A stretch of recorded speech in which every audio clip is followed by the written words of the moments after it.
জনপ্রিয় অভিনেত্রী জয়া আহসান, অন্যদিকে জনপ্রিয় চিত্রনায়ক শাকিব খান 2013 সালে মুক্তি পাওয়া পূর্ণ দৈর্ঘ্য প্রেম কাহিনী সিনেমায় একত্রে দেখা গিয়েছিল দর্শকপ্রিয় এই দুই শিল্পীকে।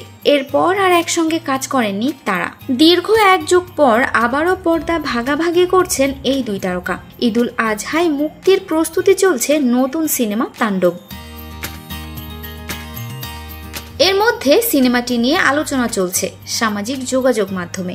তবে দুই বাংলার জনপ্রিয় অভিনেত্রী জয়া জানান, এ ছবিতে এক বদলে যাওয়া শাকিবকে পেয়েছেন তিনি। তাণ্ডব ছবিতে জয়া আহসান অভিনয় করলেও শাকিবের নায়িকা হিসেবে দেখা যাবে না এই তারকাকে, বরং শাকিবের নায়িকা হিসেবে ছবিতে অভিনয় করেছেন সাবিলা নূর। এতদিন পর শাকিবের সঙ্গে অভিনয় করে কেমন লাগছে, কতটা পরিবর্তন এসেছে অভিনেতার, জানতে চাইলে জয়া আহসান গণমাধ্যমকে বলেন, তার ডেডিকেশন লেভেলটা অনেক বেড়েছে, খুব মন দিয়ে কাজ করেন, নিজের চরিত্রের জন্য সর্বোচ্চটা দেন তিনি, যেটা অ্যাপ্রিসিয়েট করার মতো। সিনেমাটির প্রযোজনা প্রতিষ্ঠান সূত্রে জানা গেছে, দেশের একটি টেলিভিশন চ্যানেলে হামলাকে কেন্দ্র করে এগিয়ে যাবে তাণ্ডব সিনেমার গল্প।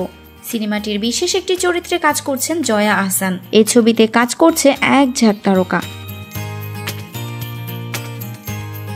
সো ভিউয়ার্স, ভিডিওটি ভালো লাগলে লাইক কমেন্ট শেয়ার করে আমাদের সাথেই থাকবেন। আর এখনো যারা চ্যানেলটি সাবস্ক্রাইব করেননি তারা অবশ্যই চ্যানেলটি সাবস্ক্রাইব করবেন। কথা এন্টারটেইনমেন্ট, আমি আরিফিন ফারাহ।